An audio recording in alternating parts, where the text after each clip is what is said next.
প্রিয় দর্শক বন্ধু, রুমি রান্নাবান্নায় সবাইকে স্বাগত। আমার আজকের রেসিপি টকঝাল মিষ্টি জলপাইয়ের আচার। আমার মতো আপনারও যদি এই আচারটি পছন্দ হয় তাহলে আজকের এই রেসিপিটি আপনার জন্য। তাহলে আসুন দেখে নিই কীভাবে তৈরি করব। এখানে আমি 500 গ্রাম পরিমাণে জলপাই নিয়ে ভালো করে ধুয়ে পরিষ্কার করে 10 মিনিটের জন্য ফুটিয়ে সেদ্ধ করে নেব। জলপাইগুলো সেদ্ধ হয়ে একটু নরম হয়ে গেলে নামিয়ে ঠান্ডা হতে দেব। আবার ওই কড়াইতে 2টো শুকনো লঙ্কা, 1 চামচ জিরে, 1 চামচ ধনে, 3 থেকে 4টে এলাচ আর 2টো তেজপাতা দিয়ে শুকনো কড়াইতে নেড়ে চেড়ে অল্প করে ভেজে নিয়ে ঠান্ডা হলে শিলে বা মিক্সিতে বেটে নেব।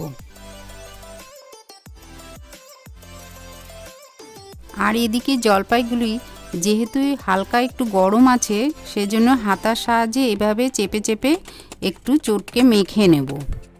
এর ফলে আচারের মধ্যে পুরো মশলাটা মিশে যাবে আর খেতেও বেশ ভালো লাগবে।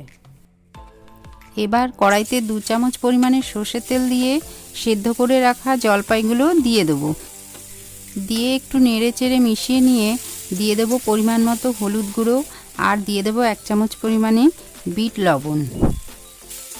আর দিয়ে দেব আচারের জন্য মেন ইনগ্রিডিয়েন্টস গুড়। এখানে আমি 500 গ্রাম জলপাইয়ের জন্যে প্রায় 400 গ্রাম পরিমাণে গুড় ব্যবহার করেছি। এবার গুড়টাকে দিয়ে খুব ভালো করে মিনিট 10 থেকে 15 মিনিট সময় নিয়ে গ্যাসের ফ্লেমটা লো টু মিডিয়ামে রেখে ভালো করে নেড়ে চেড়ে মিশিয়ে নেব। এই যে এবার গুড় থেকে জল ছাড়তে শুরু করেছে। এই জলটা যতক্ষণ না শুকিয়ে একদম ঘন হয়ে যাবে ততক্ষণ পর্যন্ত গ্যাসের ফ্লেমটাকে লোতে রেখে নেড়ে চেড়ে জলটাকে ভালো করে শুকিয়ে নিতে হবে। তার ফলে আচারটা দীর্ঘদিন ভালো থাকবে।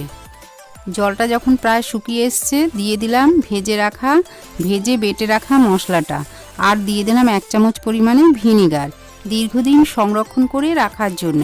তাহলে আজকের এই আচারের রেসিপি কেমন লাগলো অবশ্যই কিন্তু কমেন্ট করে জানাবেন। লাইক শেয়ার কিন্তু চাই, আর অতি অবশ্যই সাবস্ক্রাইব করে পাশে থাকবে।